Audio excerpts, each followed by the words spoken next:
Hello everyone, দেখো সকালবেলা চলে এসেছি গরম গরম চা নিয়ে তোমাদের সঙ্গে আবার গল্প করতে। আর দেখো স্নান টান করে চলে এসেছি, ঠান্ডা লাগছে, আসছি রোদ দূরে দাঁড়িয়ে, কত হাওয়া দিচ্ছে, ছাদে চলে এসেছি চা খাবো। বাবিন ঘরে ঘুমাচ্ছে, ঘুমাচ্ছে তো উঠে গেছে, আমি বলেছি ওটি একটু বই পড়বি, বলছে আমি একটু ঘুমাই, দাঁড়া তোমাদেরকে দেখাচ্ছি।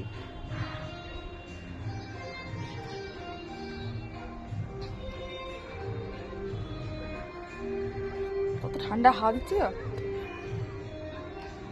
রোদ্দুরটা বেশ ভালো দিচ্ছে। চলো দেখো বাবিন কি করছে, দেখো তোমাদেরকে।